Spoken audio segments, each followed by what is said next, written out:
അസ്സലാമു അലൈക്കും വറഹ്മത്തുള്ളാഹി.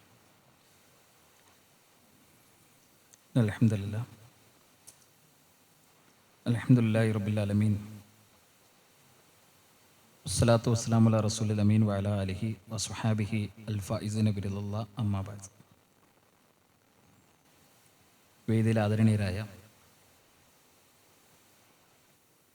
KNM മങ്കട മണ്ഡലം പ്രസിഡന്റ് അസീസുല്ലമി, ISMൻ്റെ vice president doctor Naufal Basheer, Shakeel master അടക്കമുള്ള KNMൻ്റെയും ISMൻ്റെയും നേതാക്കളെ, സഹോദരങ്ങളെ, സഹപ്രവർത്തകരെ, കാരുണ്യവാനായ അള്ളാഹുവിൻ്റെ ആജ്ഞാനിർദ്ദേശങ്ങൾ ജീവിതത്തിൽ എപ്പോഴും പാലിക്കണം എന്ന് ആമുഖമായി ഓർമ്മപ്പെടുത്തുകയാണ്. അള്ളാഹുവിൻ്റെ അപാരമായ അനുഗ്രഹത്താലാണ് ഒരല്പസമയം നമ്മളിവിടെ ഇങ്ങനെ ഒരുമിച്ച് കൂടുന്നതും കുറച്ച് കാര്യങ്ങൾ എനിക്ക് നിങ്ങളോട് പറയാനും നമുക്കെല്ലാവർക്കും അത് കേൾക്കാനുമൊക്കെ അവസരം ലഭിച്ചത്. അത് അള്ളാഹുവിൻ്റെ ഒരു വലിയ അനുഗ്രഹമാണ്. നിങ്ങളെന്തെങ്കിലും നമുക്ക് അള്ളാഹു സുബ്ഹാനഹു വ തആല ജീവിതത്തിൽ നൽകിയ അനുഗ്രഹങ്ങളെക്കുറിച്ച് ആലോചിച്ചിട്ടുണ്ടോ? അതൊന്ന് കണക്കാക്കാൻ, ഒന്ന് എഴുതി ഒരു പേപ്പറിൽ എഴുതാൻ നമ്മളോട് ആവശ്യപ്പെട്ടാൽ എത്ര അനുഗ്രഹങ്ങൾ നമുക്ക് എണ്ണിക്കണക്കാക്കാൻ കഴിയും? നമുക്ക് ശ്വസിക്കാനുള്ള വായു നൽകിയതാണോ അള്ളാഹു നൽകിയ ഏറ്റവും വലിയ അനുഗ്രഹം? അതിൽ ഒന്നാമത്തേതാണ്, രണ്ടാമത്തേതാണ്, മൂന്നാമത്തേതാണ് എന്നിങ്ങനെ ഒന്ന് അതിൻ്റെ വലിപ്പവും അനുസരിച്ചൊന്ന് എഴുതാൻ പറഞ്ഞാൽ നമ്മൾ ഒന്നാമതേതാണ് എഴുതുക? നമുക്ക് അള്ളാഹു വായു നൽകിയതാണോ, വെള്ളം നൽകിയതാണോ, വെളിച്ചം നൽകിയതാണോ, ആകാശഭൂമികളെ സംവിധാനിച്ച് നൽകിയതാണോ അള്ളാഹു സുബ്ഹാനഹു വ തആല നൽകിയ അനുഗ്രഹങ്ങളിൽ ഏറ്റവും വലുത്? അതോ നമ്മുടെ ശാരീരികമായി പടച്ചോന്ന കുറേ അനുഗ്രഹങ്ങളുണ്ട്. നമുക്ക് സംസാരിക്കാനുള്ള കഴിവ് നൽകിയത്, കേൾക്കാനുള്ള കഴിവ് നൽകിയത്, നടക്കാൻ കാലുകൾക്ക് സ്വാധീനം നൽകിയത്, ഇങ്ങനെ എണ്ണിയാൽ ഒടുങ്ങാത്ത, കാണാൻ കണ്ണുകൾക്ക് കാഴ്ചശക്തി നൽകിയത്, എണ്ണിയാൽ ഒടുങ്ങാത്ത ശാരീരികമായ അള്ളാഹു സുബ്ഹാനഹു വ തആല നമുക്ക് നൽകിയ അനുഗ്രഹങ്ങൾ. ഇതിൽ ഏറ്റവും പ്രധാനപ്പെട്ടത് ഏതാണ് എന്ന് ചോദിച്ചാൽ നമുക്കത് പറയാൻ കഴിയില്ല. ഇപ്പൊ കണ്ണിന് കാഴ്ചയില്ലാത്ത ഒരാളെ കാണുമ്പോൾ കാഴ്ച എന്ന അനുഗ്രഹം നൽകിയ പടച്ചോൻ നമുക്ക് നൽകിയ അനുഗ്രഹത്തിന്റെ വലുപ്പത്തെക്കുറിച്ച് നമുക്ക് ബോധ്യം ഉണ്ടാവും. അതൊരു വലിയ ഒരു വലിയ സന്തോഷമായി നമ്മുടെ മനസ്സിൽ അനുഭവിക്കും. നമ്മളിങ്ങനെ പള്ളികളിൽ സാമ്പത്തിക സമാഹരണത്തിന് വരുന്ന ആളുകളുണ്ട്. കാലുകൾക്ക് സ്വാധീനം, പള്ളിയിൽ നിന്ന് ഇങ്ങനെ ഇറങ്ങിപ്പോകുമ്പോൾ കാലിന് സ്വാധീനമില്ലാത്ത ഒരാൾ ആ പള്ളിയുടെ പുറത്തുണ്ടെങ്കിൽ നമ്മൾ അയാളുടെ നേരെ ഒന്ന് നോക്കും. നമ്മുടെ മനസ്സിൽ പടച്ചോൻ നമുക്ക് നൽകിയ അനുഗ്രഹം ഇങ്ങനെ ഓർമ്മ വരും. അപ്പൊ ഇതിൽ ഏത് അനുഗ്രഹത്തെയാണ് നമുക്ക് ഒന്നാമത് അല്ലെങ്കിൽ രണ്ടാമത് അല്ലെങ്കിൽ മൂന്നാമത് അല്ലെങ്കിൽ നാലാമത് എന്ന രൂപത്തിൽ നമുക്ക് പറയാൻ കഴിയുക? പ്രവാചകൻ സ്വല്ലല്ലാഹു അലൈഹി വസല്ലമ തന്റെ ജീവിതത്തിൽ നിരന്തരമായി പ്രാർത്ഥിക്കുന്ന ഒരു പ്രാർത്ഥനയുണ്ട്. ആ പ്രാർത്ഥന അല്ലാഹുമ്മ യാ മുഖല്ലിബൽ ഖുലൂബ് സബ്ബിത് ഖൽബി അലാ ദീനിക്. അർത്ഥം ഞാൻ പറയാതെ തന്നെ നമുക്ക് എല്ലാവർക്കും അറിയാവുന്നതാണ്. ഹൃദയങ്ങളെ മാറ്റിമറിക്കുന്ന അല്ലാഹുവേ, എന്റെ ഹൃദയത്തെ നിന്റെ ദീനിൽ ഉറപ്പിച്ചു നിർത്തണം. ഇത് റസൂലുള്ളാഹിന്റെ പ്രാർത്ഥനയാണ്. നബി സല്ലല്ലാഹു അലൈഹി വസല്ലമയുടെ പ്രത്യേകത, അള്ളാഹുവിന്റെ റസൂലാണ്, വഹി ഇറങ്ങുന്ന ആളാണ്, സ്വർഗത്തിൽ ആദ്യം പോകുന്ന ആളാണ്, ആദം സന്തതികളുടെ നേതാവാണ്, എല്ലാ അനുഗ്രഹങ്ങളും ഉള്ള ഒരാളാണ്. പക്ഷേ ആ റസൂലുള്ളാഹിന്റെ ജീവിതത്തിൽ ഏറ്റവും പ്രധാനപ്പെട്ട പ്രാർത്ഥനകളിൽ ഒന്നാണ് എന്റെ ഹൃദയത്തെ ദീനിൽ ഉറപ്പിച്ചു നിർത്തണം. ഇബ്രാഹിം നബിയുടെ പേര് നമ്മളിങ്ങനെ ആലോചിക്കുകയും ഓർക്കുകയും നമ്മുടെ നാവിൽ ഇങ്ങനെ കടന്നു വരികയും ചെയ്യുന്ന ഒരു കാലമാണ് ദുൽഹിജ്ജ മാസം. അദ്ദേഹത്തിന്റെ ചരിത്രമോർത്ത് ബലിപെരുന്നാൾ ആഘോഷിക്കാൻ നിൽക്കുന്ന ആളുകളാണ് നമ്മൾ. ഇബ്രാഹിം നബി അലൈഹി സ്വലാത്തു വസ്സലാമയുടെ ഒരുപാട് പ്രാർത്ഥനകൾ ഖുർആൻ പറയുന്നുണ്ട്. അതിൽ ഏറ്റവും ശ്രദ്ധേയമായ ഒരു പ്രാർത്ഥന വജനുബനി വബനിയ നഅ്ബുദൽ അസ്നാം. വിഗ്രഹാരാധകരാകുന്നതിൽ നിന്ന് പടച്ചോനെ എന്നെയും മക്കളെയും ഒക്കെ നീ അകറ്റി നിർത്തണം. ഇബ്രാഹിം നബിയുടെ പ്രത്യേകത, അള്ളാഹു ഏറ്റവും തെരഞ്ഞെടുത്ത പ്രവാചകൻ, ഖലീലുള്ള എന്ന് അള്ളാഹു പറഞ്ഞ പ്രവാചകൻ, വിഗ്രഹാരാധനയുടെ നിരർത്ഥകത ബോധ്യപ്പെടുത്താൻ ജീവിതം ഒഴിഞ്ഞു വെച്ച പ്രവാചകൻ. ആ പ്രവാചകന്റെ പ്രാർത്ഥനയാണ് എന്നെയും മക്കളെയും അതിലേക്ക് പോകുന്നതിൽ നിന്ന് തടയണം. യാക്കൂബ് നബി അലൈഹി സ്വലാത്തു വസ്സലാമയും ഇബ്രാഹിം നബിയും ഒക്കെ മക്കളോട് നൽകുന്ന വസിയ്യത്ത് ഖുർആൻ പറയുന്നുണ്ട്. വലാ തമൂതുന്ന ഇല്ലാ വഅൻതും മുസ്ലിമൂൻ. അള്ളാഹുവിന് കീഴൊതുങ്ങിയവരായിട്ടല്ലാതെ നിങ്ങൾ മരിച്ചു പോകാൻ പാടില്ല.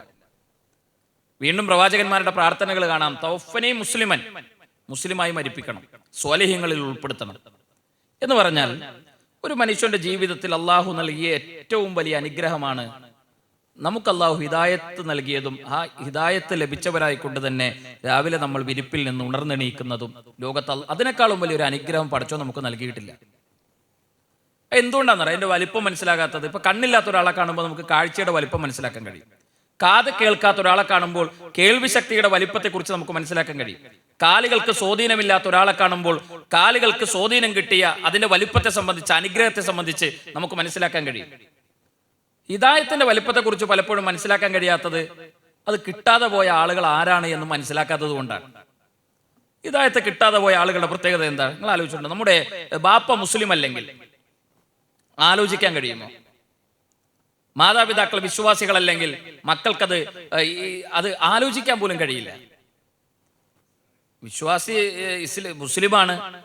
നമ്മൾ പല പ്രദേശങ്ങളും, ഇപ്പോൾ പ്രത്യേകിച്ച് ഈ തെക്കൻ പ്രദേശങ്ങളിലും അതേപോലെ തന്നെ പല പ്രദേശങ്ങളിലൊക്കെ പോകുമ്പോൾ മക്കൾ വിദേശത്തൊക്കെ പോയി ഇസ്ലാഹി പ്രസ്ഥാനത്തിലേക്കൊക്കെ കടന്നു വന്ന് തൗഹീദ് കിട്ടിയ മക്കളുണ്ടാവും. മാതാപിതാക്കൾ അതിലൊക്കെ ഒന്നും വന്നിട്ടുണ്ടാവില്ല. അവരിങ്ങനെ വന്നിട്ട് വലിയ സങ്കടത്തോടെ എപ്പോഴും പറയും, ഒന്ന് ബാപ്പാക്കും ഉമ്മാക്കൊക്കെ ഹിദായത്ത് കിട്ടാൻ വേണ്ടി പ്രാർത്ഥിക്കണം. കാരണം അവര് ജാറത്തിലും ദർഗയിലും മക്കുബറകളിലും മാലകളിലും മൗലിദുകളിലും ഒക്കെ ജീവിക്കുന്ന ആളുകളാണ്. അവർക്കൊന്ന് ഹിദായത്ത് കിട്ടണം. മുസ്ലിങ്ങളാണ്, പക്ഷേ തൗഹീദിലേക്ക് എത്തിയിട്ടില്ല എന്നതുപോലും ആ മക്കൾക്ക് സഹിക്കാൻ കഴിയുന്നില്ല. അവരുടെ ജീവിതത്തിലെ വലിയ സങ്കടങ്ങളിലൊന്ന് നിരന്തരമായ പ്രാർത്ഥനകൾ ആ മാതാപിതാക്കൾ കൂടി അത് കിട്ടണമെന്നായിരിക്കും. ഇബ്രാഹിം നബിക്ക് എത്ര വിഷമമായിട്ടുണ്ടാകും? ഇബ്രാഹിം നബിയുടെ പ്രത്യേകത ഖലീലുള്ളയാണ്, അള്ളാഹുവിന്റെ കൂട്ടുകാരനാണ്, എല്ലാ അനുഗ്രഹങ്ങളുള്ള പ്രവാചകനാണ്, പരീക്ഷണങ്ങളെ മുഴുവൻ തൗഹീദ് കൊണ്ട് നേരിട്ട പ്രവാചകനാണ്. പക്ഷേ ഇബ്രാഹിം നബിയുടെ ബാപ്പാക്ക് ഹിദായത്തിന്റെ വെളിച്ചം കിട്ടില്ല എന്ന് പറഞ്ഞാൽ ഇബ്രാഹിം നബിയുടെ ബാപ്പാക്ക് കിട്ടാത്ത വെളിച്ചം കിട്ടിയ ആൾക്കാരാണ് നമ്മൾ. അതുകൊണ്ടാണ് നമ്മൾ ഇവിടെ ഇരിക്കുന്നത്, നമ്മളിത് കേൾക്കുന്നത്, നമ്മളിത് മനസ്സിലാക്കുന്നത്. ഇബ്രാഹിം നബിയുടെ ഉപ്പാക്ക് അള്ളാഹു കൊടുക്കാത്ത വെളിച്ചം കിട്ടിയവർ, നൂഹ് നബിയുടെയും ലൂത്ത് നബിയുടെയും ഒക്കെ ഭാര്യക്കും മകനും ഒന്നും കിട്ടാത്ത വെളിച്ചം കിട്ടിയവരാണ് നമ്മൾ. നൂഹ് നബിയുടെയും ലൂത്ത് നബിയുടെയും ഒക്കെ പല പ്രവാചകന്മാരുടെയും ഉപ്പമാർക്കും ഉമ്മമാർക്കും കിട്ടാത്ത, സഹോദരികൾക്ക് കിട്ടാത്ത, ഭാര്യമാർക്ക് കിട്ടാത്ത, മക്കൾക്ക് കിട്ടാത്ത വെളിച്ചം അല്ലാഹു നമുക്ക് നൽകി അനുഗ്രഹിച്ചു. ഒരാളുടെ അടുത്ത് എന്നിട്ട് നബി സല്ലല്ലാഹു അലൈഹി വസല്ലം എന്ന് ലാ ഇലാഹ ഇല്ലല്ലാഹ് പറഞ്ഞു കൊടുക്കുന്നു രോഗിയായ ഒരാളുടെ അടുത്ത്. അയാൾ എത്ര ഭാഗ്യവാനാണ്! പ്രവാചകൻ ഏറ്റവും ഇഷ്ടമുള്ള ഒരാളുണ്ടായിരുന്നു, അബൂ ത്വാലിബ്. അബൂ ത്വാലിബിന് റസൂലുള്ളാഹി സ്വല്ലല്ലാഹു അലൈഹി വസല്ലമയും വലിയ ഇഷ്ടമായിരുന്നു. ആ അബൂ ത്വാലിബ് രോഗിയായി മരണാസന്നനായി. നബി സല്ലല്ലാഹു അലൈഹി വസല്ലം അദ്ദേഹത്തിന് അടുത്ത് പോയിരുന്നിട്ട് അബൂ ത്വാലിബിന്റെ കൈ പിടിച്ചിട്ട് പ്രവാചകൻ പറയും, യാ അം ലാ ഇലാഹ ഇല്ലല്ലാഹ്, നിങ്ങൾ ഒന്ന് ലാ ഇലാഹ ഇല്ലല്ലാഹ് പറയും. റസൂലുള്ളാഹി പറയുമ്പോൾ പ്രവാചകന്റെ മാനസികാവസ്ഥകൾ ആലോചിച്ച് നോക്കണം. വഹി ഇറങ്ങുന്ന ആളാണ്. ആകാശ ലോകത്തുനിന്ന് വഹിയുമായി ജിബ്രീൽ കടന്നു വരുന്നത് ഈ റസൂലുള്ളാഹിന്റെ അടുക്കലേക്കാണ്, നബി സല്ലല്ലാഹു അലൈഹി വസല്ലമയുടെ സമീപത്തേക്കാണ്. ആകാശയാത്ര നടത്തുമ്പോൾ സ്വർഗവും നരകവും കണ്ട ആളാണ് ആര്? മുഹമ്മദ് നബി സല്ലല്ലാഹു അലൈഹി വസല്ലം. നബി സല്ലല്ലാഹു അലൈഹി വസല്ലമയ്ക്ക് ഉറപ്പല്ലേ ഈ അബൂ ത്വാലിബ് ലാ ഇലാഹ ഇല്ലല്ലാഹ് ചൊല്ലിയിട്ടില്ലെങ്കിൽ നരകത്തിലാണ് എന്ന്? എങ്ങനെ ഉറപ്പ്? കേട്ട ഉറപ്പല്ല, എവിടെയെങ്കിലും വായിച്ച ഉറപ്പല്ല, ആരെങ്കിലും പറഞ്ഞു കൊടുത്ത ഉറപ്പല്ല. ആ നരകം കണ്ട ആളാണ് മുഹമ്മദ് നബി സല്ലല്ലാഹു അലൈഹി വസല്ലം. അബൂ ത്വാലിബ് ഇത് ചൊല്ലിയിട്ടില്ലെങ്കിൽ നരകത്തിന്റെ ആഴങ്ങളിലേക്ക് ഈ എന്റെ പ്രതിവ്യൻ വീഴുമെന്ന് പ്രവാചകനോളം ഉറപ്പുള്ള ഒരാൾ ഈ ഭൂമിയിലില്ല. അപ്പൊ റസൂലുള്ളാഹി സ്വല്ലല്ലാഹു അലൈഹി വസല്ലം അത് പറയുമ്പോൾ നബി സല്ലല്ലാഹു അലൈഹി വസല്ലമയുടെ മാനസികാവസ്ഥ എന്തായിരിക്കും? ഒന്ന് പറയോ? രക്ഷപ്പെടുമെന്ന് ഉറപ്പാണ്. പക്ഷേ അബൂ ത്വാലിബിന്റെ അവസാനത്തെ വാചകം എന്താണ്? അനമില്ലത്തി അബ്ദുൽ മുത്തലിബ്, ഞാൻ അബ്ദുൽ മുത്തലിബിന്റെ മാർഗത്തിലാണ് മരിച്ചു പോണത്, നിന്റെ വഴിയിലല്ല. റസൂലുള്ളാഹി സ്വല്ലല്ലാഹു അലൈഹി വസല്ലം ചൊല്ലിക്കൊടുത്തിട്ട് അബൂ ത്വാലിബിന് ചൊല്ലാൻ കഴിയാത്ത ഈ ലാ ഇലാഹ ഇല്ലല്ലാഹ് അബൂ ത്വാലിബിന് കിട്ടാത്ത വെളിച്ചം കിട്ടിയവരാണ്. പടച്ചോൻ ആ വെളിച്ചം നമുക്ക് നൽകിയ റസൂലുള്ളാഹി പറഞ്ഞു കൊടുത്തിട്ട് അബൂ ത്വാലിബിന് അത് കിട്ടില്ല. പക്ഷെ ആ വെളിച്ചം നമുക്ക് ലഭിച്ചത് കൊണ്ടാണ് നമ്മൾ ഇന്ന് രാവിലെ എഴുന്നേറ്റതും നമ്മൾ ഈ വിശ്വാസികളായി ഈ ലോകത്ത് ജീവിക്കുന്നതും നമ്മളിവിടെ ഒരുമിച്ച് കൂടിയത്. അപ്പൊ നമ്മൾ എത്ര ഭാഗ്യവാന്മാരാണ്. രണ്ടാമത്തെ ഒരു കാര്യം, ഒന്ന്, ഏറ്റവും വലിയ അനുഗ്രഹം കിട്ടിയ ആൾക്കാരാണ് നമ്മൾ. രണ്ട്, ഈ അനുഗ്രഹം എന്ന് പറയുന്നത് എപ്പോഴും നിലനിൽക്കണം എന്നില്ല. അത് നിലനിൽക്കാൻ ആവശ്യമായ പ്രവർത്തനങ്ങളില്ലെങ്കിൽ അതിൽ നിന്ന് അങ്ങ് തെറിച്ചു പോകും. അതുകൊണ്ടാണ് റസൂലുള്ളാഹി സ്വല്ലല്ലാഹു അലൈഹി വസല്ലമയുടെ പ്രാർത്ഥനയുടെ അർത്ഥം തന്നെ യാ മുഖല്ലിബൽ ഖുലൂബ്, ഹൃദയങ്ങളെ മാറ്റിമറിക്കുന്ന അല്ലാഹുവേ, സബ്ബിത് ഖൽബി അലാ ദീനിക്, എന്റെ ഹൃദയത്തെ നിന്റെ ദീനിൽ ഉറപ്പിച്ചു നിർത്തണമെന്ന് നബി സല്ലല്ലാഹു അലൈഹി വസല്ലം നിരന്തരമായി പ്രാർത്ഥിക്കുന്ന ഒരു പ്രാർത്ഥനയാണ്. ഖുർആൻ രസകരമായി പറയുന്ന 2-3 പ്രവാചകന്മാരുടെ ചരിത്രമുണ്ട്. ഒന്ന്, മൂസാ നബി അലൈഹി സ്വലാത്തു വസ്സലാമയെ ഫറോവയുടെ നാട്ടിലേക്ക്, ഫിർഔനിന്റെ നാട്ടിലേക്ക് അല്ലാഹു സുബ്ഹാനഹു വ തആല പറഞ്ഞേക്കും. മൂസാ നബി എന്ന് ഫറോവയോട് അള്ളാഹുവിനെ കുറിച്ച് പറയും. ഫിറോൻ വാളെടുക്കും, ആയുധെടുത്ത് ഇവരെ കൊല്ലാൻ വരും. അപ്പൊ വിശ്വസിച്ച ആളുകളെയും കൊണ്ടൊക്കെ മൂസാ നബി അലൈഹി സ്വലാത്തു വസ്സലാം ഓടും. അങ്ങനെ അവർ ചെങ്കടലിന്റെ മുന്നിലെത്തും. വടികൊണ്ട് സമുദ്രത്തിലടിക്കും, സമുദ്രം വഴി മാറും. ആ വഴിയിലൂടെ അവരപ്പുറം കിടക്കണം. ഈ സമുദ്രം രണ്ട് ഭാഗത്തേക്ക് മാറിയ അതിനിടയിലൂടെ ലഭിച്ച വഴിയിലൂടെ മൂസാ നബിയും അനുയായികളും അപ്പുറം കിടക്കുന്നു. അപ്പുറം കിടന്നവർ തിരിഞ്ഞു നോക്കുകയാണ്. തിരിഞ്ഞു നോക്കുമ്പോൾ ഒരു കാണുന്ന കാഴ്ച എന്താ? ഫിറോനും ആൾക്കൂട്ടവും അവരുടെ പിന്നാലെ ഈ വഴിയിലൂടെ വരുന്നു. സമുദ്രത്തിന് നടുക്കെത്തുമ്പോൾ സമുദ്രം രണ്ടു ഭാഗത്തുനിന്ന് ഒരുമിച്ച് കൂടി അവര് മുഴുവൻ നശിപ്പിക്കപ്പെടുന്നു. ഇത് കണ്ണുകൊണ്ട് കണ്ട ആളുകളാണ് ആര്? മൂസാ നബിയുടെ അനുയായികൾ. അവരപ്പുറത്ത് മരുഭൂമിയിലെത്തി. മരുഭൂമിയിൽ കഴിക്കാൻ ഭക്ഷണമൊന്നുമില്ല, ഓടിപ്പോകുന്നതാണ്. മൂസാ നബിയുടെ മോജിസത്ത് പ്രാർത്ഥന അള്ളാഹുവിനോട്. മൂസാ നബിയുടെ മോജിസത്ത് പ്രത്യക്ഷപ്പെടുന്ന ആകാശത്തുനിന്ന് മന്നയും സൽവയും അള്ളാഹു ഭക്ഷണമാക്കി ഇറക്കി കൊടുക്കണം.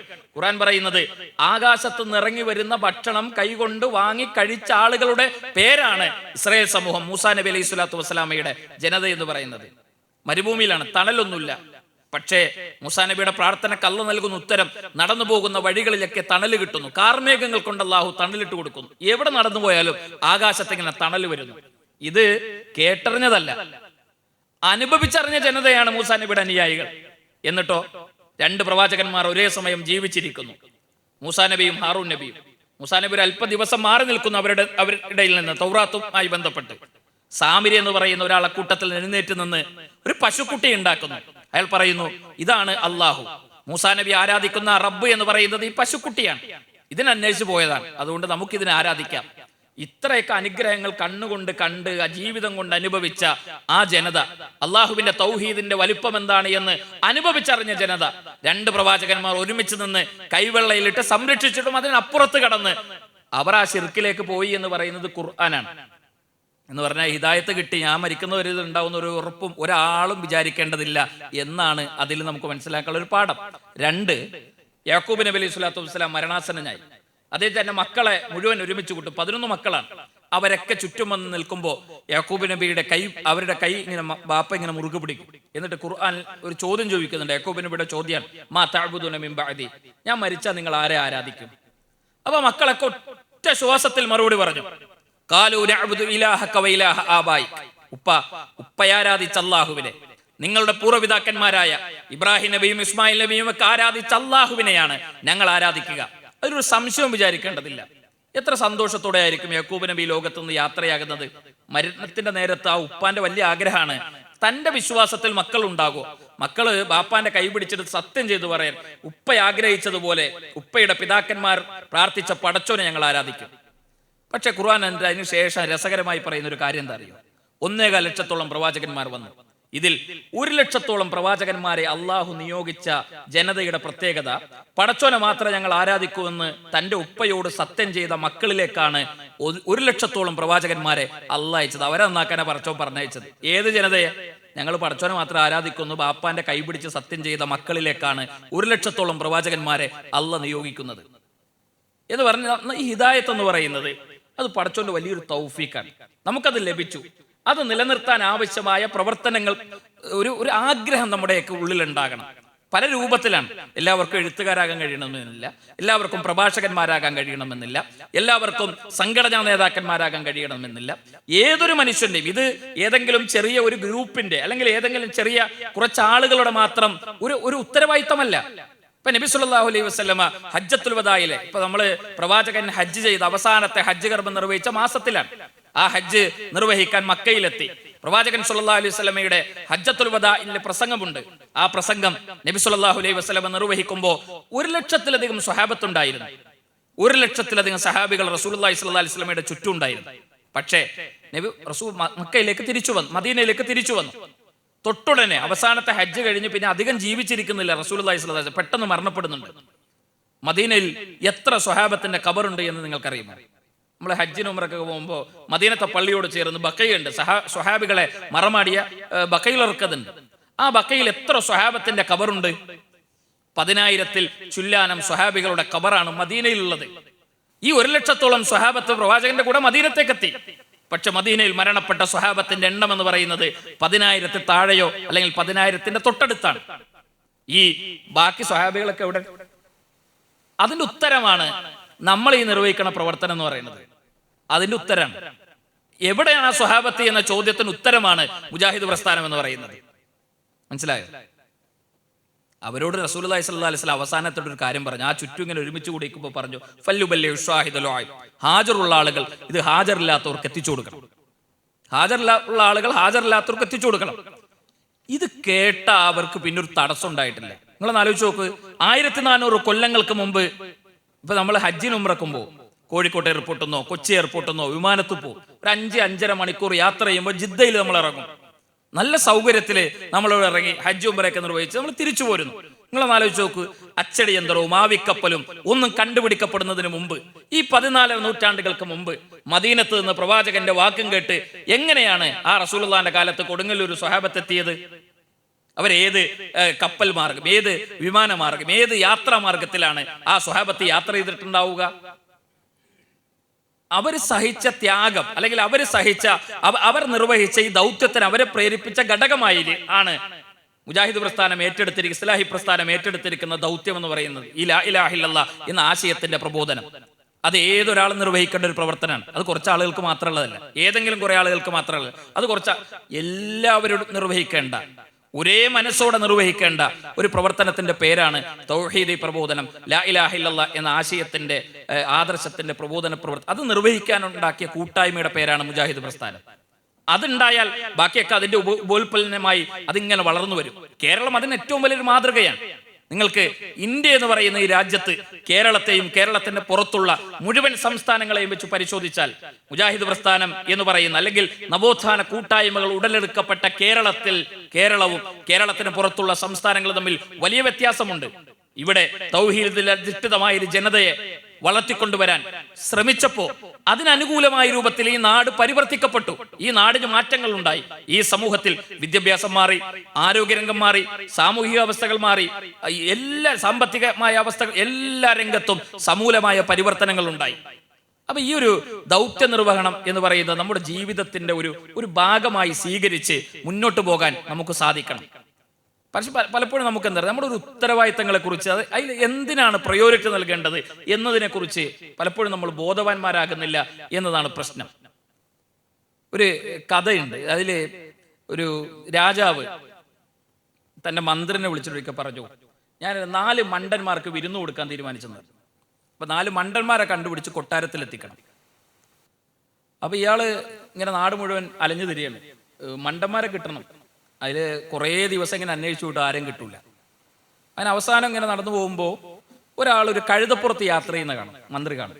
അപ്പൊ കഴുതപ്പുറത്ത് പോകുന്ന ആള് അയാളുടെ തലയിൽ വലിയ ഭാരം എടുത്ത് തലയിൽ വെച്ചിട്ടുണ്ട്. അതിനെ ഇയാൾ പോണത്. അപ്പൊ ഈ മന്ത്രി എന്നിട്ട് ഇയാളെ തടഞ്ഞു നിർത്തിക്കൊണ്ട് ചോദിക്കും, നിന്റെ തലയിൽ വെച്ചത് നീ ആ കഴുതന്റെ മുതുകിൽ വെച്ചാൽ പോരെ, എന്തിനാ തലയിലെടുത്ത് വെച്ചത്? അപ്പൊ അയാൾ പറയും, അത് കഴുത ദുർബലനാണ്, എന്റെ ഭാരം തന്നെ സഹിക്കാനുള്ള താങ്ങാനുള്ള ഒരു കരുത്ത് ആർക്കില്ല, ഈ കഴുതക്കില്ല. അപ്പൊ ഞാൻ ഈ ഭാരവും കൂടി കഴുതയുടെ മുതുകിൽ വെച്ചാൽ ചിലപ്പോൾ കഴുത ചത്തു. അപ്പൊ അതിനൊരു ഭാരം ഉണ്ടാകാതിരിക്കാനാണ് ഞാൻ ഇതെന്റെ തലയിൽ വെച്ചിരിക്കുന്നത്. അപ്പൊ കഴുതക്ക് പ്രശ്നമൊന്നുമില്ലല്ലോ എന്ന് അയാൾ മറുപടി പറയും. അപ്പൊ മന്ത്രിക്ക് തോന്നും, നാട്ടിൽ ഒരാളെ കിട്ടി, കുഴപ്പമില്ല, അങ്ങനെ അയാളെ കൊണ്ട് കൊട്ടാരത്തിൽ കൊണ്ട് താമസിപ്പിക്കും. പിന്നെ കുറേ അന്വേഷിച്ചുണ്ടെങ്കിൽ 2ാമത്തെ ആളെ കിട്ടാൻ വേണ്ടി ആരെയും കിട്ടുന്നില്ല. മണ്ടന്മാരില്ലാതെ എന്നാൽ രാജാവ് എന്ത് ചെയ്യും? മന്ത്രിനെ കൊല്ലും. ഭയങ്കര ദേഷ്യക്കാരനാണ് രാജാവ്. അങ്ങനെ 2ാമത്തെ ആളെ കുറേ ദിവസം അന്വേഷിച്ച് എന്നിട്ട് കിട്ടാതെ അവസാനം ഇങ്ങനെ നടക്കുമ്പോൾ ഒരു വെളിച്ചത്തിന് താഴെ എന്തോ അന്വേഷിക്കുന്ന ഒരാളെ കാണും. അപ്പൊ അയാളോട് ചോദിക്കും, എന്താണ്? അപ്പൊ എൻ്റെ ഒരു വസ്തു കളഞ്ഞു പോയത് നോക്കണം. അങ്ങനെ അവിടെ 2 ആളും കൂടി ഇങ്ങനെ നോക്കി കുറേ നോക്കിയിട്ട് സാധനം കിട്ടണില്ല. അവസാനം കുറേ കഴിഞ്ഞിട്ട് നിരാശനായി നിൽക്കുമ്പോൾ മന്ത്രി ഇങ്ങനെ ചോദിക്കും, എവിടെയാണ് പോയത്? ഇവിടെ തന്നെയാണോ എന്ന് ചോദിക്കും. ഉറപ്പാണ് ഇവിടെ തന്നെയാണ് എന്നുള്ളത്? അപ്പൊ അയാൾ പറയും, ഇവിടെ അല്ല പോയത് വേറെ സ്ഥലത്താണ്, പക്ഷെ അവിടെ ഭയങ്കര ഇരുട്ടാണ്, ഇരുട്ടത്തെ ഇതൊന്നും കിട്ടൂലല്ലോ, അതുകൊണ്ട് ഞാൻ ഈ വെളിച്ചത്ത് വന്ന് ഈ സാധനം നോക്കുകയാണ് എന്നാൾ പറയും. അപ്പൊ മന്ത്രിക്ക് സമാധാനം, 2ാമത്തെ ഒരാളെയും കൂടി കിട്ടില്ല, അയാളെ കൊണ്ട് കൊട്ടാരത്തെത്തും. പിന്നെ 2 ആളായിട്ടുള്ളത് 4 ആളെ വേണം. അങ്ങനെ വീണ്ടും കുറേ അന്വേഷിച്ച് പോകുമ്പോൾ ആളുകൾ ആരെയും കിട്ടുന്നില്ല. അങ്ങനെ വീണ്ടും നിരാശനായി, 4 ആളില്ലാതെ എത്താനും കഴിയില്ല. പിന്നെ 2 കൽപ്പിച്ച് ഈ 2 ആളെയും കൂട്ടി ഇയാൾ കൊട്ടാരത്തിൽ രാജാവിന്റെ അടുത്തെത്തും. രാജാവിന്റെ അടുത്തെത്തിട്ട് പറയും, മണ്ടന്മാരെ കിട്ടിയിട്ടുണ്ടെന്നാണ്. എവിടെ നിന്ന് ചോദിക്കുമ്പോൾ 2 ആളെ കാണിച്ചു കൊടുക്കും. അപ്പൊ രാജാവ് ചോദിക്കും, ബാക്കി 2 ആളോ? ദേഷ്യം വരും. അപ്പോൾ മന്ത്രി പറയും, 3ാമത്തെ ആള് ഞാനാണ്, 4ാമത്തെ ആൾ നിങ്ങളും ആണെന്ന് പറയും. 3ാമത്തെ ആള് മന്ത്രിയാണ്, 4ാമത്തെ ആള് രാജാവുമാണ്. അപ്പൊ രാജാവ് ഭയങ്കര ദേഷ്യത്തിൽ വാളൊക്കെ എടുത്തിട്ട് എന്നെ അപമാനിക്കണം എന്നൊക്കെ ചോദിച്ചിട്ട് ഭയങ്കര വൈകാരികമായി പെട്ടെന്ന് ഇങ്ങനെ ചാടി ഇറങ്ങുമ്പോൾ മന്ത്രി പറയും, 1 മിനിറ്റ്, ഞാനൊരു കാര്യം ഒന്ന് പറഞ്ഞോട്ടെ എന്ന് പറയും. നിങ്ങൾ ഈ നാട്ടിലെ രാജാവല്ലേ, ഈ നാട്ടിൽ എന്തെല്ലാം പ്രശ്നങ്ങളുണ്ട്. പട്ടിണി കിടക്കുന്നവരും കഷ്ടപ്പെടുന്നവരും വീടില്ലാത്തവരും രോഗികളും അങ്ങനെ ഒരുപാട് മനുഷ്യരുണ്ട്. ഇവരൊക്കെ നോക്കേണ്ട ആളാണ് നിങ്ങളെ ഏൽപ്പിച്ച പണി എന്താ? മണ്ടന്മാരായ ആളുകൾക്ക് വിരുന്ന് കൊടുക്കാൻ തീരുമാനിക്കുന്നു. നിങ്ങൾ എടുക്കുന്ന ഈ തീരുമാനങ്ങളെ മുഴുവൻ നടപ്പിലാക്കേണ്ട ആളാണ് മന്ത്രി. ഞാൻ നോക്കണ പണി എന്താ? ഞാൻ ഈ മണ്ടന്മാരെ തപ്പി നാട് മുഴുവൻ അലഞ്ഞു തിരിയുന്നു. നമ്മളെക്കാളും വലിയ മണ്ടന്മാരുണ്ടോന്ന് ചോദിക്കുക. ഉത്തരവാദിത്തം നിർവഹിക്കാത്ത നമ്മളെക്കാളും വലിയ മണ്ടന്മാര് പിന്നെ ആരാന്ന്? ഇതേപോലെയാണ് ശരിക്കും മുജാഹിദ് പ്രവർത്തകന്മാർ ഇന്നത്തെ അവസ്ഥ എന്ന് പറയുന്നത്. നമ്മുടെ ഒരു ഉത്തരവാദിത്തം ഉണ്ട്. അതെന്താ? ഈ രാജ്യത്തെയും ഈ നാട്ടിലെയും മനുഷ്യർക്ക് വിശ്വാസത്തിലും ജീവിതത്തിലും ആദർശബോധത്തിലും ഒക്കെ വഴിതെറ്റി സഞ്ചരിക്കുന്ന മനുഷ്യർക്കിടയിൽ ഈ വെളിച്ചമെത്തിക്കാൻ ഏറ്റവും വലിയ ബാധ്യതപ്പെട്ട ആളുകളാണ് ഇസ്ലാഹി പ്രസ്ഥാനവും അതിന്റെ പ്രവർത്തകരെന്ന് പറയുന്നത്. നമ്മൾ വേറെ കുറേ ലോകത്ത് ഇങ്ങനെ സഞ്ചരിച്ചു കൊണ്ടിരിക്കുന്നു. ഒരു സാഹചര്യം ഒരിക്കലും അത്തരത്തിലുള്ള ഒരു സാഹചര്യം ഉണ്ടാകാൻ പാടില്ല. നമുക്ക് നമ്മുടെ പ്രയോറിറ്റി ലിസ്റ്റിൽ എന്തുകൊണ്ടാണ് നമുക്ക് സമയമില്ലാത്തത്? ഇപ്പൊ എൻ്റെ മോന് ഒരു അസുഖമായ ആശുപത്രിയിൽ അഡ്മിറ്റായി എന്ന് കേട്ടാൽ, എൻ്റെ വീട് എറണാകുളത്താണ്, എറണാകുളം ആലപ്പുഴ ജില്ല അതിർത്തിയിലാണ്, ആലപ്പുഴ ജില്ലയിലാണ്. ഞാനിവിടെ ISM മീറ്റിംഗിൽ ഇന്ന് എനിക്കിവിടെ പങ്കെടുക്കണം. എൻ്റെ ഒന്നാമത്തെ പ്രയോറിറ്റി ലിസ്റ്റ് ഇതാണ്. അപ്പോഴാണ് എനിക്ക് ഇപ്പോൾ ഒരു ഫോൺ കോൾ വരുന്നത്. എൻ്റെ വീട്ടിൽ എൻ്റെ മോൾ അസുഖമായി, അല്ലെങ്കിൽ മോക്കൊരു പ്രയാസമായി, ആശുപത്രിയിലാണ്, ഞാൻ ഇന്ന് ഈ പരിപാടിയിൽ പങ്കെടുക്കൂ. ഞാൻ എൻ്റെ വീട്ടിലേക്ക് ഞാൻ തിരിച്ചു പോകും. എന്താ കാര്യം? അതെനിക്ക് ഒന്നാമതായി മാറും. നമുക്കോ സംഘടന മീറ്റിംഗ് ഉണ്ട്, അല്ലെങ്കിൽ ISM പ്രവർത്തനം ഉണ്ട് എന്ന് പറഞ്ഞ് ആരിസ്മ ഡോക്ടർ ഇങ്ങനെ വിളിക്കുമ്പോൾ ഒരു കല്യാണമുണ്ട്, കുടിയിരിക്കലുണ്ട്, സൽക്കാരമുണ്ട്, കൂട്ടുകാരുടെ കൂടെ ഒരു യാത്ര ഉണ്ട്. അപ്പൊ നമ്മുടെ പ്രയോറിറ്റി ലിസ്റ്റിൽ ഈ 10-15 കഴിഞ്ഞിട്ട് 16-ാമത്തത് 20-ാമത്തത് ആയിട്ടാണ് നമുക്ക് എന്ത് വരുന്നത്? നമുക്ക് ഇത്തരം ദഅ്വ പ്രവർത്തനങ്ങളും സംവിധാനങ്ങളും ഒക്കെ വരുന്നത്. അവിടെയാണ് നമ്മുടെ പ്രശ്നം ഉണ്ടാകുന്നത്. യഥാർത്ഥത്തിൽ നമുക്കിത് വലിയ അവസരമാണ് ശരിക്കും പടച്ചോൻ തരുന്നത്. എത്ര വലിയ അനുഗ്രഹവും അവസരവുമാണ് എന്ന് നിങ്ങൾ ആലോചിച്ചിട്ടുണ്ടോ എന്തെങ്കിലും? ഇപ്പൊ ഫാമി ഒത്തഡോള എന്ന് പറയുന്ന ഒരു ആഫ്രിക്കൻ ശതകോടീശ്വരനായ ഒരു മനുഷ്യരുണ്ട്. എണ്ണപ്പാടങ്ങളും കൽക്കരി ഖനികളും അതേപോലെ സ്വർണ്ണഖനികളും ഒക്കെയുള്ള വളരെ സമ്പന്നനായ ഒരു മനുഷ്യനുണ്ട്. ഗൂഗിളിൽ നിങ്ങൾ സെർച്ച് ചെയ്താൽ കിട്ടും. അയാളുമായിട്ടൊരു ഇന്റർവ്യൂ നടത്തുന്നുണ്ട് ഒരാൾ ഒരിക്കൽ. അദ്ദേഹം ചോദിക്കുന്നുണ്ട്, നിങ്ങളുടെ ജീവിതത്തിൽ നിങ്ങൾക്ക് ഏറ്റവും സന്തോഷമുള്ള ഒരു സമയം ഏതായിരുന്നു എന്ന് പറയും. നിങ്ങൾ ഈ കോടീശ്വരനായ സമയമാണോ? നിങ്ങൾക്ക് എണ്ണപ്പാടങ്ങൾ ഉണ്ടായ സമയമാണോ? നിങ്ങൾക്ക് ഈ സാമ്പത്തികമായി ഉയർന്ന സമയമാണോ? എന്നൊക്കെ ഇങ്ങനെ ആവർത്തിച്ച് ചോദിക്കുമ്പോൾ അയാൾ പറയുന്നു, അതൊന്നുമല്ല. എനിക്ക് സമ്പത്തുണ്ടായ സമയമോ എനിക്ക് എണ്ണപ്പാടങ്ങളും സ്വർണ്ണഖനികളും ഒക്കെ ഉണ്ടായ സമയമോ ഒന്നുമല്ല എൻ്റെ ജീവിതത്തിൽ ഏറ്റവും സന്തോഷം നിറഞ്ഞൊരു സമയം. മറിച്ച് ഈ അടുത്ത് എൻ്റെ ഒരു കൂട്ടുകാരൻ എൻ്റെ വീട്ടിൽ വന്നു.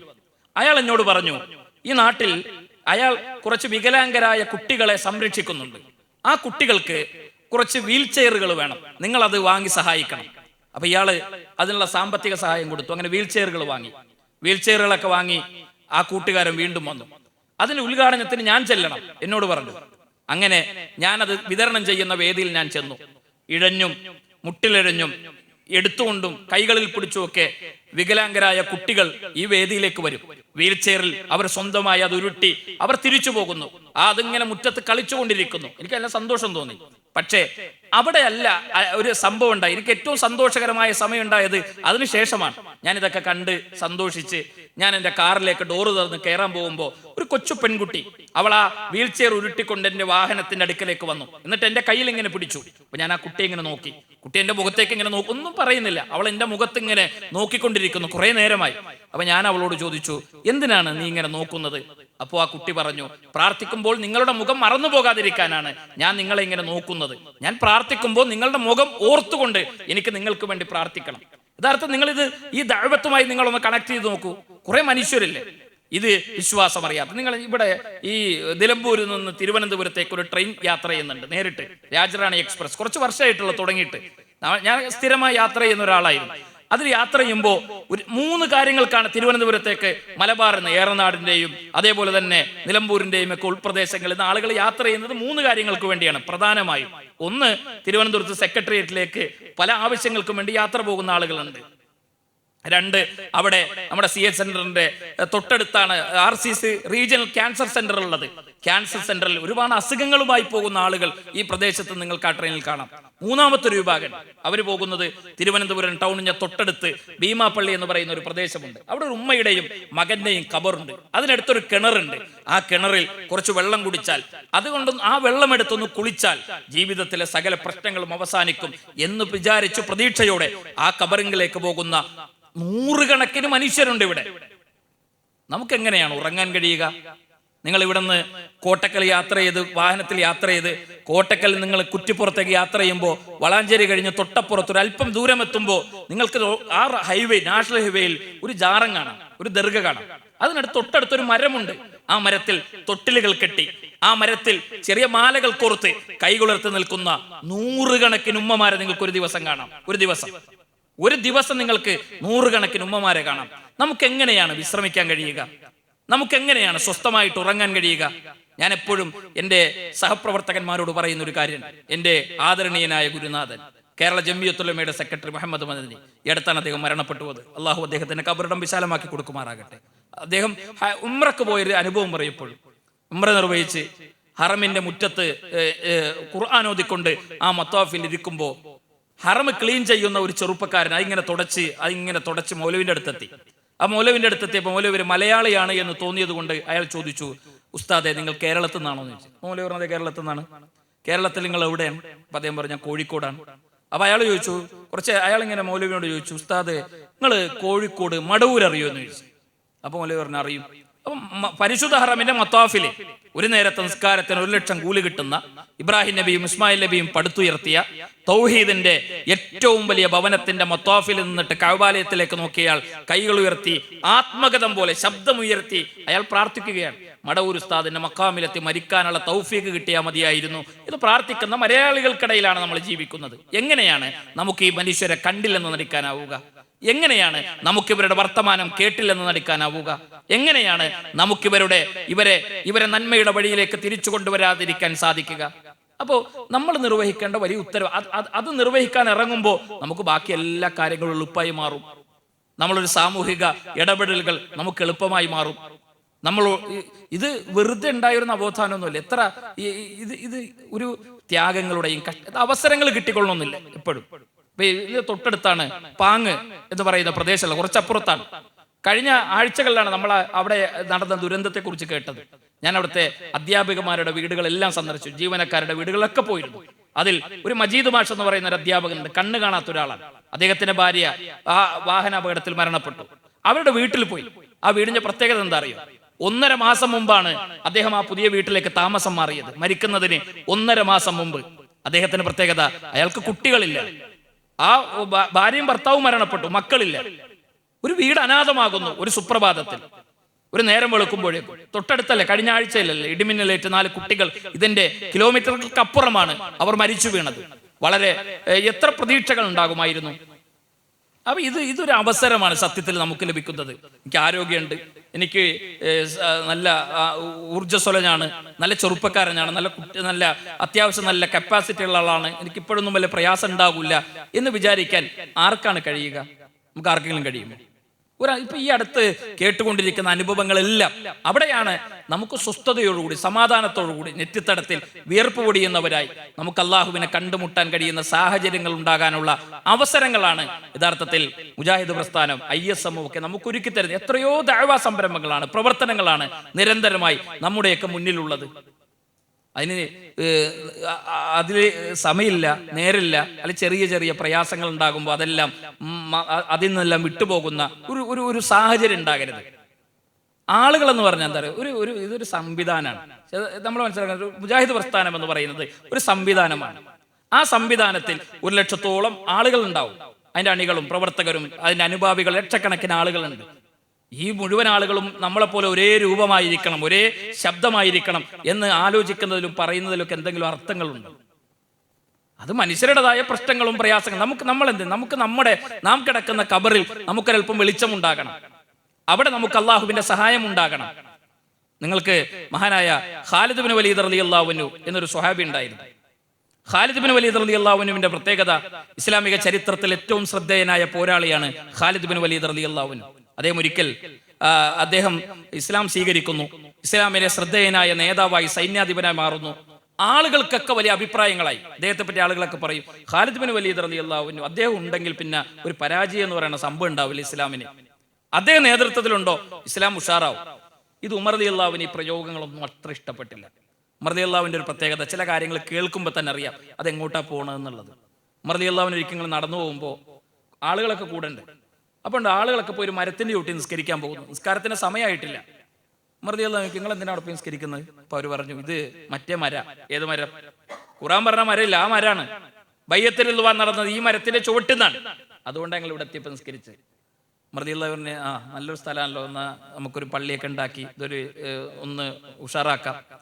അല്ല, ഉമർ റളിയല്ലാഹു അൻഹു കോടാലി കൊണ്ടുവരാൻ പറഞ്ഞു. കോടാലി കൊണ്ടുവന്നിട്ട് അതിന് വേരടക്കം, ഇനി ഒരു പച്ചപ്പ് പോലും ഈ മണ്ണിൽ ഉണ്ടാകാൻ പാടില്ല, അത് മുഴുവൻ ഉമർ റളിയല്ലാഹു അൻഹു പിഴുതെറിഞ്ഞു എന്ന് നമുക്ക് കാണാൻ കഴിയും. ഉമർ റളിയല്ലാഹു അൻഹുവിന് ഈ ഖാലിദ് റളിയല്ലാഹുവിന്റെ ചുറ്റും ഒരു ഉപജാപക വൃന്ദം ഇങ്ങനെ കൂടുന്നത് ഉമർ റളിയല്ലാഹു അൻഹുവിന് അസ്വസ്ഥതയുണ്ടാക്കി. ഖാലിദ് റളിയല്ലാഹുവിൽ പങ്കാളിയല്ല, ഇസ്ലാമിലേക്ക് പുതുതായി കടന്നു വന്ന ആളുകൾ. അവരിങ്ങനെ വലിയ ആവേശത്തിൽ ഖാലിദ് ബിൻ വലീദിന്റെ ഒരു ഫാൻസ് ആയിട്ട് ഇങ്ങനെ രൂപപ്പെടാൻ തുടങ്ങി. അബൂബക്കർ സിദ്ദീഖ് റളിയല്ലാഹുവിന്റെ വഫാത്താകുന്നതിന്റെ അവസാന കാലത്ത് ഒരു സൈന്യത്തെ ഖാലിദ് ബിൻ വലീദ് റളിയല്ലാഹുവിന്റെ നേതൃത്വത്തിൽ മദീനയിൽ നിന്ന് ഉമർ റളിയല്ലാഹു അൻഹു പറഞ്ഞേക്കും. ആ സൈന്യം മദീനയിൽ നിന്ന് പുറത്തെത്തുമ്പോൾ മദീനയിൽ അബൂബക്കർ സിദ്ദീഖ് റളിയല്ലാഹു അൻഹു വഫാത്താവും. ഉമർ റളിയല്ലാഹു അൻഹു ഇസ്ലാമിക ഭരണം ഏറ്റെടുക്കും. അദ്ദേഹം എടുക്കുന്ന ഒന്നാമത്തെ തീരുമാനം ഒരു കത്തെഴുതിയാണ്. അബൂബൈദ റളിയല്ലാഹു അൻഹു വിളിച്ചിട്ട് ഒരു കത്തെഴുതി. ആ കത്തിൽ ഒന്നാമത്തെ വാചകം അബൂബക്കർ സിദ്ദീഖിന്റെ മരണവും ഉമർ റളിയല്ലാഹു അൻഹു ഇസ്ലാം സ്വീകരിച്ചതും ഒക്കെ എഴുതി.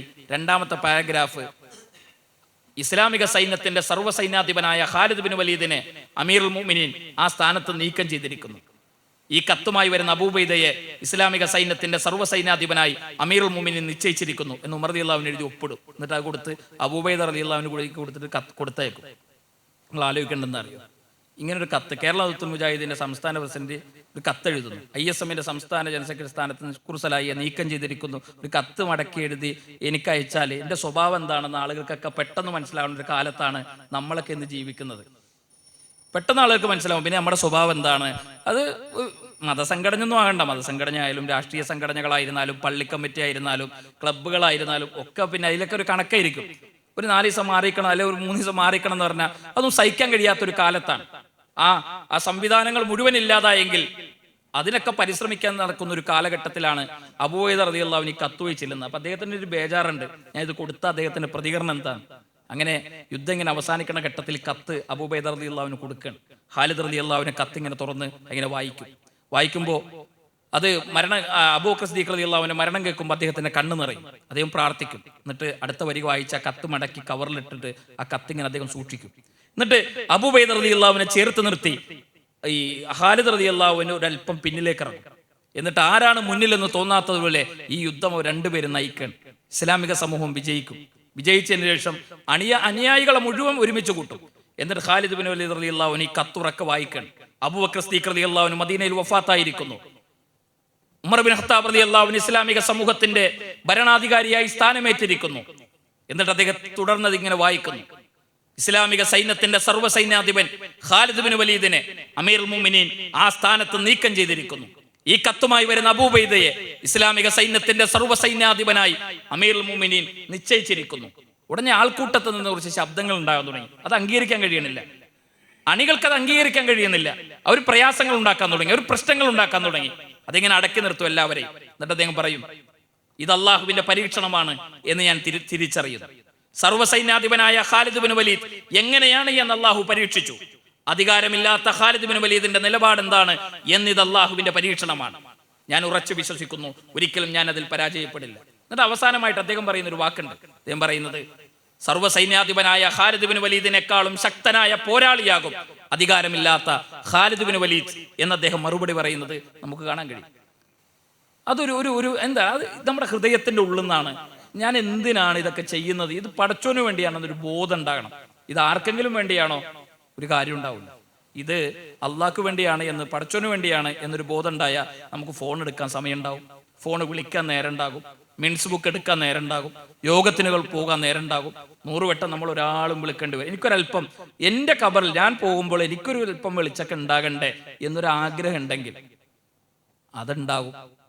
അങ്ങനെയാണ് മുജാഹിദ് പ്രസ്ഥാനം വളർന്നു വന്നത്.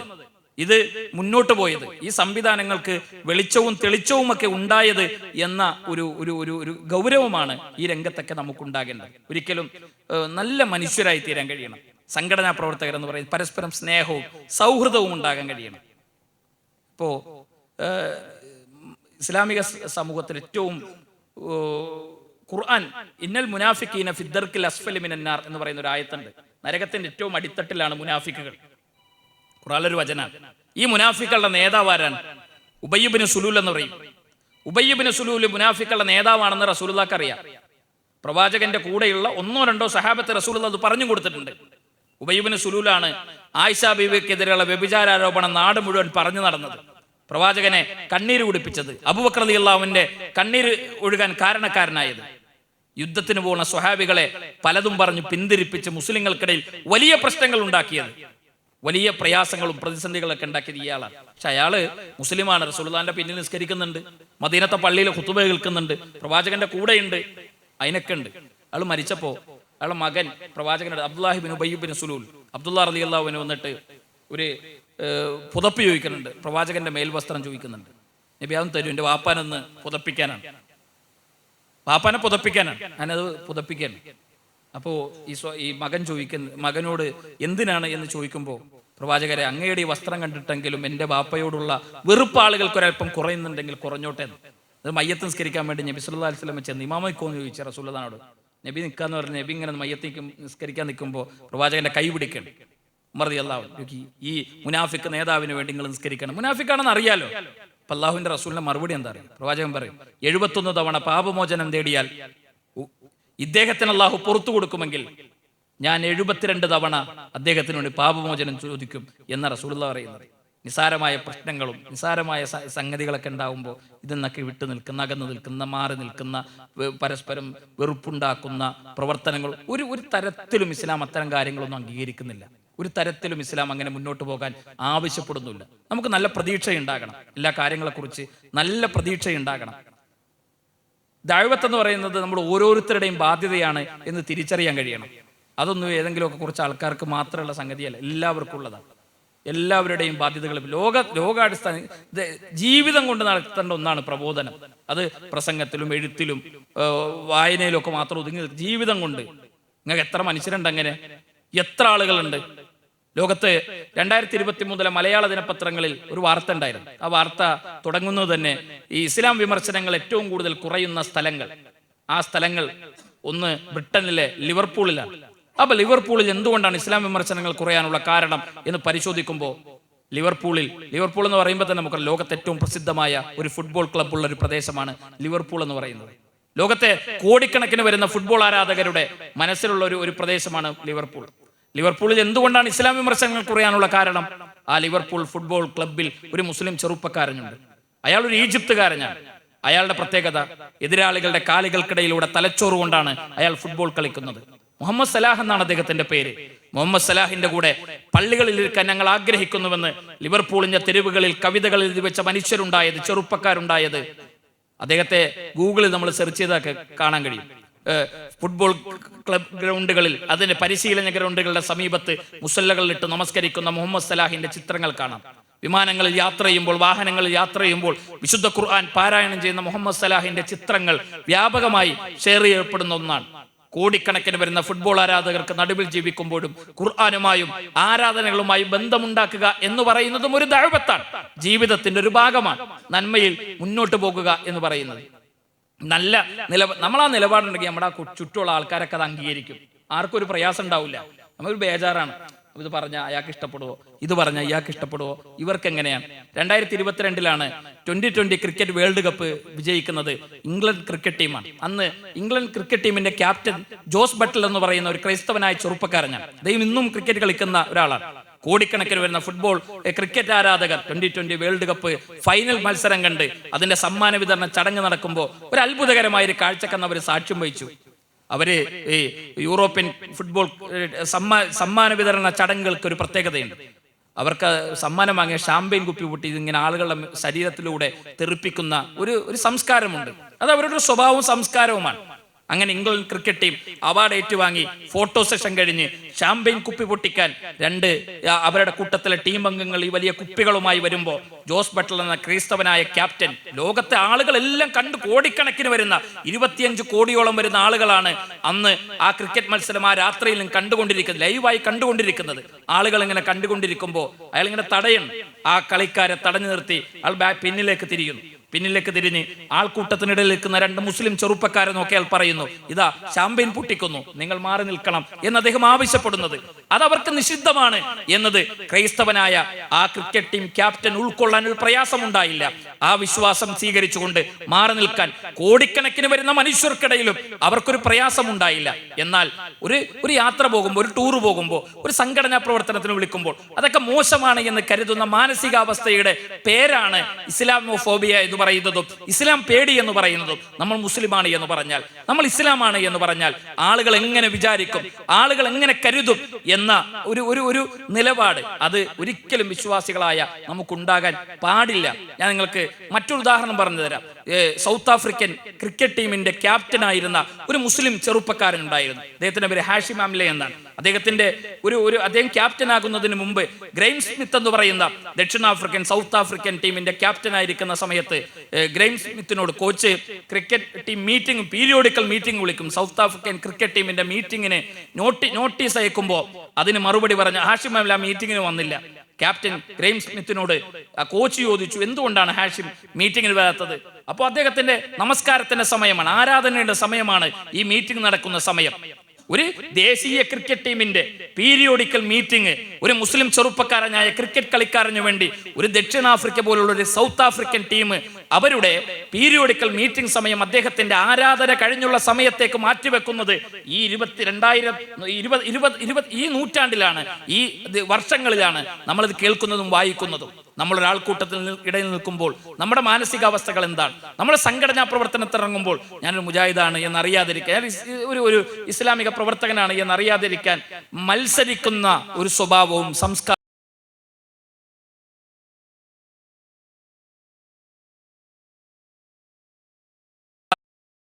കാണാൻ പഠിപ്പിച്ചു കൊടുത്ത ഒരാളാണ്. വലിയ സ്വപ്നങ്ങൾ കാണാൻ ISM മുഹമ്മദ് നബി സ്വല്ലല്ലാഹു അലൈഹി വസല്ലം മാനവ മൂല്യങ്ങളുടെ നേർസാക്ഷ്യമെന്ന ഏറ്റവും ശ്രദ്ധേയമായ ഒരു ക്യാമ്പയിനുമായിട്ടാണ് ഇപ്പോൾ മുന്നോട്ട് പോകാൻ നിൽക്കുന്നത്. പ്രവാചകൻ ഏറെ വിമർശിക്കപ്പെടുന്ന കാലത്ത്, പ്രവാചകൻ ആക്രമിക്കപ്പെട്ടുകൊണ്ടിരിക്കുന്ന ഒരു കാലത്ത്, ഇസ്ലാമോഫോബിയ ഏറ്റവും ശക്തമായി അതിന്റെ മൂർധന്യാവസ്ഥയിൽ പ്രചരിക്കപ്പെട്ടുകൊണ്ടിരിക്കുന്ന ഒരു കാലത്ത് മുഹമ്മദ് നബിയെ കുറിച്ചുള്ള ഈ ക്യാമ്പയിൻ പ്രവർത്തനങ്ങൾ ഏറ്റെടുക്കാൻ നിങ്ങൾക്ക് കഴിയണം. നമ്മൾ അതിന്റെ പ്രചാരകരാകണം. മുഹമ്മദ് നബി സ്വല്ലല്ലാഹു അലൈഹി വസല്ലമയുടെ ബ്രാൻഡ് അംബാസഡർമാരായി നമുക്ക് മാറാൻ സാധിക്കണം. നമ്മുടെ ജീവിതവും സംസ്കാരവും സ്വഭാവവും ഒക്കെ പ്രവാചകന്റെ ജീവിതത്തിനും നിലപാടുകൾക്കും ഒക്കെ അനുസരിച്ചുകൊണ്ട് മാറുന്ന ഒരു സാഹചര്യം സംസാരത്തിലായാലും പെരുമാറ്റത്തിലായാലും ഇടപാടുകളിലായാലും ഇടപെടലുകളിലായിരുന്നാലും എല്ലാം ഒരു മര്യാദയും മാന്യതയും ഒക്കെ കാത്തു സൂക്ഷിക്കാൻ നമുക്ക് സാധിക്കുന്ന ഒരു സാഹചര്യം ഉണ്ടാക്കാൻ ഉള്ള ഒരു കാര്യം നമ്മുടെ ഉള്ളിൽ ഉണ്ടാകണം. മുജാഹിദ് പ്രസ്ഥാനം ISM അതിനുള്ള അവസരങ്ങളാണ് നമുക്ക് എപ്പോഴും നൽകുന്നത്. നേരത്തെ അസീസുൽ ഇഫ്താർ ടെന്റുകളെ കുറിച്ച് പറഞ്ഞു. അത് ലക്ഷക്കണക്കിന് വരുന്ന ആളുകൾക്കാണ് റമളാനിൽ നമ്മൾ വഴിയോരങ്ങളിൽ കാത്തുനിൽക്കുന്ന ആളുകൾക്ക് നോമ്പ് തുറക്കാൻ നമ്മൾ സൗകര്യങ്ങൾ ഉണ്ടാക്കിയത്. ISMന്റെ നേതൃത്വത്തിൽ റമളാനിൽ നടന്ന റിലീഫ് പ്രവർത്തനങ്ങൾ, നമ്മൾ കൊടുക്കുന്ന വീടുകൾ, ISMന്റെ ഗോൾഡൻ ഹോമുകൾ കഴിഞ്ഞ 6 വർഷങ്ങൾക്കിടയിൽ 125ഓളം വീടുകൾ കേരളത്തിലെ വ്യത്യസ്ത പ്രദേശങ്ങളിൽ ഉണ്ടാക്കി കൊടുത്ത ഒരു സംഘടനയുടെ പേരാണ് ISM എന്ന് പറയുന്നത്. എല്ലാ ജില്ലകളിലും ISMന്റെ ഗോൾഡൻ ഹോമുകൾ, സുവർണ ഭവനങ്ങൾ തലയുയർത്തി നിൽക്കുന്നത് നിങ്ങൾക്ക് കാണാൻ കഴിയും. നമ്മളിതാ പുതിയ ഈലാഫിന്റെ പുതിയൊരു പദ്ധതി പ്രഖ്യാപിക്കുകയാണ്. കഴിഞ്ഞ എക്സിക്യൂട്ടീവ് നമ്മൾ തീരുമാനിച്ചിട്ടുണ്ട്. കേരളത്തിലെ മുഴുവൻ മണ്ഡലങ്ങളിലും 3 അനാഥ കുട്ടികളുടെ സംരക്ഷണം ISMന്റെ മണ്ഡലം കമ്മിറ്റികൾ ഏറ്റെടുക്കാനുള്ള വലിയൊരു പ്രഖ്യാപനം സംസ്ഥാന കമ്മിറ്റികളുമായി സഹകരിച്ചുകൊണ്ട് ഈലാഫിന്റെ നേതൃത്വത്തിൽ ഒരു വലിയ പ്രഖ്യാപനം നമ്മൾ നടത്താൻ പോകുന്നു. കേരളത്തിലെ ഏറ്റവും വലിയ അനാഥ സംരക്ഷണ സംവിധാനമായി ക്രമാനുഗതമായി ISMനെ വളർത്തിക്കൊണ്ടുവരാൻ നമ്മൾ ശ്രമിച്ചുകൊണ്ടിരിക്കുന്നു. അതോടൊപ്പം ഇതെല്ലാം നമ്മൾ നിർവഹിക്കുമ്പോഴും നമ്മുടെ ബാധ്യതയാണ് ഇലാഹ ഇല്ലല്ലാഹ് എന്ന ആശയത്തിന്റെ പ്രചരണ പ്രവർത്തനം. അത് ഓരോ രൂപത്തിലും കഴിഞ്ഞ ആഴ്ചകളിൽ നമ്മൾ പട്ടിക്കാടും കാന്തപുരത്തും അതേപോലെ മമ്പുറത്തും ഒക്കെ വെച്ച് നടത്തിയ ആദർശ സമ്മേളനങ്ങൾ, അതോടൊപ്പം പ്രവാചകൻ സ്വല്ലല്ലാഹു അലൈഹി വസല്ലമയുടെ ജീവിതത്തെയും ആദർശത്തെയും ഒക്കെ മുൻനിർത്തി സംസ്ഥാനത്തുടനീളം നടത്താൻ ഉദ്ദേശിക്കുന്ന ക്യാമ്പയിൻ പ്രവർത്തനങ്ങൾ, ഇതിലെല്ലാം നിങ്ങളുടെ സഹകരണവും പിന്തുണയും ഉണ്ടാകണം. QHLSന്റെ പരീക്ഷ ജൂൺ 14 തീയതിയാണ് നടക്കാനിരിക്കുന്നത്. അതിന്റെ രജിസ്ട്രേഷൻ നമുക്കിവിടെ മണ്ഡലത്തിലുണ്ട്.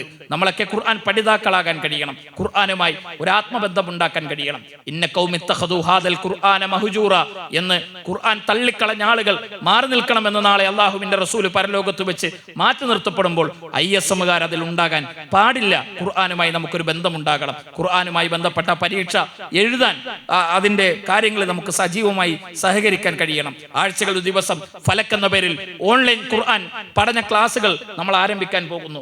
ഓൺലൈൻ ഖുർആൻ ക്ലാസുകൾക്ക് പങ്കെടുക്കാൻ ഒരു പ്രശ്നവുമില്ല. നമ്മുടെ മൊബൈൽ അതൊന്ന് അത് ഓണാക്കി വെച്ച് അതിൽ കേൾക്കാൻ 5 മിനിറ്റുള്ള ഖുർആൻ ഫലക് ക്ലാസുകൾ സുബൈ നമസ്കാരത്തിന് ശേഷം മുഴുവൻ ജില്ലകളിലും ISM ആരംഭിക്കാൻ പോകുന്നു. അതോടൊപ്പം തന്നെയാണ് നമ്മുടെ സ്റ്റാറ്റസുകളിൽ, നമ്മുടെ ഓരോ റീൽസുകളിൽ, സ്റ്റാറ്റസുകളിൽ ഇസ്ലാമിക സന്ദേശങ്ങൾ കൈമാറാൻ കഴിയുന്ന സാഹചര്യങ്ങൾ ഉണ്ടാക്കാൻ കഴിയുന്ന, അതിനൊന്നും ഒരു ചെലവും ഒരു സമയവും ഒന്നും നമുക്ക് വളരെ ചെറിയ സമയം നമുക്ക് അതിലൊക്കെ നമ്മളൊന്ന് പങ്കാളികളാകാൻ നമുക്ക് സാധിക്കണം. ഇത്തരം ദഅ്വ പ്രവർത്തനങ്ങളിൽ ഇവിടുത്തെ മണ്ഡലം കമ്മിറ്റികളോടൊപ്പം ചേർന്ന് നിന്നുകൊണ്ട് മുന്നോട്ട് പോകാൻ നിങ്ങൾക്ക് സാധിക്കണം. ഇത്തരം ഒരു വളരെ വ്യവസ്ഥാപിതമായ, വളരെ അച്ചടക്കമുള്ള ഒരു സംവിധാനം, ഒരു പ്രോഗ്രാം ഇവിടെ സംഘടിപ്പിച്ച മങ്കട മണ്ഡലം ISMന്റെ കമ്മിറ്റിക്ക് ഹൃദയം നിറഞ്ഞ നന്ദിയും സ്നേഹവും പ്രാർത്ഥനയും അർപ്പിക്കുന്നു. അള്ളാഹു നമ്മളിൽ നിന്ന് ഇത് സ്വീകരിക്കുമാറാകട്ടെ എന്ന് ആത്മാർത്ഥമായി പ്രാർത്ഥിക്കുന്നു. നമ്മളെല്ലാം ഇതിനോടൊപ്പം ചേർന്ന് നിന്ന് മുന്നോട്ട് പോകാനുള്ള സമയവും സന്ദർഭവും ഒക്കെ നമ്മൾ കണ്ടെത്തണം. നേരത്തെ ഇവിടെ സംസാരിച്ച ആശംസകൾ പറഞ്ഞ് എനിക്ക് എപ്പോഴും അത്ഭുതമാണ്. ഡോക്ടർ നൗഫൽ ഡോക്ടറെ കാണുമ്പോൾ നമുക്ക് സംഘടനാ പ്രവർത്തനത്തിൽ കൂടുതൽ സജീവമാകാൻ നമുക്കൊക്കെ താല്പര്യമുണ്ടാകുന്ന ഒരു വ്യക്തിത്വമാണ് അദ്ദേഹം. അദ്ദേഹത്തിന്റെ ഒരു ദിനചര്യ എന്ന് പറയുന്നത് ലക്ഷക്കണക്കിന് രൂപ സമ്പാദിക്കാൻ സാഹചര്യങ്ങൾ ഉള്ള ഒരു മനുഷ്യൻ. അദ്ദേഹത്തിന്റെ സമയത്തിന്റെ ഇന്ന് അദ്ദേഹം മുജാഹിദ് പ്രസ്ഥാനത്തിൽ വഹിക്കുന്ന ഉത്തരവാദിത്തങ്ങൾ എത്ര വലുതാണ് എന്ന് നിങ്ങൾക്കറിയുമോ? IMBയുടെ ജനറൽ സെക്രട്ടറിയായി, അതേപോലെ ISMന്റെ സംസ്ഥാന വൈസ് പ്രസിഡന്റായി അദ്ദേഹത്തിന്റെ ഹോസ്പിറ്റൽ ജീവിതത്തിൽ നിന്ന് മാറി. എനിക്ക് കഴിഞ്ഞ ദിവസം അദ്ദേഹത്തോടൊപ്പം ഒരു 4-5 മണിക്കൂർ ഞങ്ങൾ ഒന്നിച്ച് യാത്ര ചെയ്തു. ഒരു ദിവസം, ഒരു കഴിഞ്ഞ വർഷങ്ങൾക്കിടയിൽ എത്ര ഹാർട്ട് സർജറികൾ, എത്ര ന്യൂറോ സർജറികളാണ് ആ മനുഷ്യൻ നടത്തിയിട്ടുള്ളത്. 500-ലധികം സർജറികൾ. വളരെ തിരക്ക് പിടിച്ച ഒരു ദിവസം എത്രയോ സർജറികളൊക്കെ നടത്തുന്നതിനിടയിൽ ഇന്നിപ്പോ ഈ മീറ്റിങ്ങിന് പങ്കെടുക്കാൻ വേണ്ടിയാണ് ഞാൻ ഡോക്ടറോട് ചോദിച്ചു. ഞാൻ അദ്ദേഹത്തെ താഴത്ത് കണ്ട പോലെ അത്ഭുതമായി. ഞാൻ ചോദിച്ചു, നിങ്ങൾ എന്തിനാ ഇവിടെ വന്നത്? അപ്പൊ അതേ ഈ മീറ്റിങ്ങിന് മാജിദ് ഇങ്ങനെ വിളിച്ചിരുന്നു, ഡോക്ടർ വരുമോ എന്ന് ചോദിച്ചിട്ട്. അപ്പൊ അവരെ പ്രവർത്തനം കണ്ടപ്പോൾ എനിക്ക് നോ പറയാൻ തോന്നിയില്ല. ഞാൻ ഇന്ന് എൻ്റെ വേറെ ആവശ്യം കൂടി ഇന്നത്തേക്ക് മാറ്റി ഞാൻ പോകുന്നതാണ് ഇതിലൊന്ന് അറ്റൻഡ് ചെയ്യാൻ വേണ്ടി. ഞാനത് ഇല്ലാത്തത് കൊണ്ടാണ് ഞാനത് പറയുന്നത്. നമുക്ക് ഒരു അത്രയും എന്തിനാണ് ഇതൊക്കെ ചെയ്യുന്നത്? നമുക്ക് ഒരു വെളിച്ചം ഉണ്ടാകണം, നമ്മുടെ ജീവിതത്തിൽ ഒരല്പം വെളിച്ചം കിട്ടും. അപ്പൊ ഒരു അല്പസമയം, ഒരല്പനേരം നമ്മൾ ഈ സംവിധാനങ്ങൾക്കും ഈ കൂട്ടായ്മകൾക്കും ഒക്കെ വേണ്ടി മാറ്റിവെച്ച് നല്ല ഒരു രൂപത്തിൽ നമ്മൾ ഈ സമൂഹത്തിന് വേണ്ടി നിർവഹിക്കാൻ കഴിയുന്ന ദൗത്യങ്ങൾ നിർവഹിച്ച് വിദ്യാഭ്യാസ രംഗത്തും സാമൂഹിക രംഗത്തും പ്രബോധന രംഗത്തുമൊക്കെ നിർണായകമായ ഇടപെടലുകൾ നടത്തി മുന്നോട്ട് പോകാൻ നമുക്ക് സാധിക്കണം എന്ന് മാത്രം ഓർമ്മപ്പെടുത്തിക്കൊണ്ട് ഞാൻ എൻ്റെ വാക്കുകൾക്ക് വിരാമം കുറിക്കുന്നു. അള്ളാഹു നമ്മെ അനുഗ്രഹിക്കുമാറാകട്ടെ. എല്ലാവിധ നന്മകളിലും അള്ളാഹു നമ്മെ ഒരുമിച്ച് കൂട്ടുമാറാകട്ടെ. എല്ലാവിധ തിന്മകളിൽ നിന്നും അള്ളാഹു നമ്മെ കാത്തുരക്ഷിക്കുമാറാകട്ടെ. നമ്മളിൽ നിന്ന് മരണപ്പെട്ടു പോയ മുഴുവൻ ആളുകളുടെയും ഖബർ ജീവിതം അള്ളാഹു വിശാലമാക്കി കൊടുക്കുമാറാകട്ടെ. നമ്മളിൽ നിന്ന് മരണപ്പെട്ടു പോയ മുഴുവൻ ആളുകളോടൊപ്പം ജന്നാത്തുൽ ഫിർദൗസിൽ അല്ലാഹു നമ്മെ ഒരുമിച്ച് കൂട്ടുമാറാകട്ടെ. രോഗങ്ങൾ കൊണ്ട് പ്രയാസപ്പെടുന്ന കുറേ ആളുകൾ പ്രാർത്ഥിക്കണമെന്ന് പ്രത്യേകം വസിയത്ത് ചെയ്തവരുണ്ട്. അല്ലാഹു അവർക്കെല്ലാം അവരുടെ രോഗങ്ങൾ ശിഫയാക്കി കൊടുക്കുമാറാകട്ടെ. റബ്ബനാ തഖബ്ബൽ മിന്നാ ഇന്നക അൻതസ് സമീഉൽ അലീം വതുബ് അലൈനാ ഇന്നക അൻത തവ്വാബുർ റഹീം. ആമീൻ ആമീൻ ബിറഹ്മതിക യാ അർഹമർ റഹീമീൻ. വൽഹംദുലില്ലാഹി റബ്ബിൽ ആലമീൻ. അസ്സലാമു അലൈക്കും വറഹ്മത്തുള്ളാഹി വബറകാതുഹു.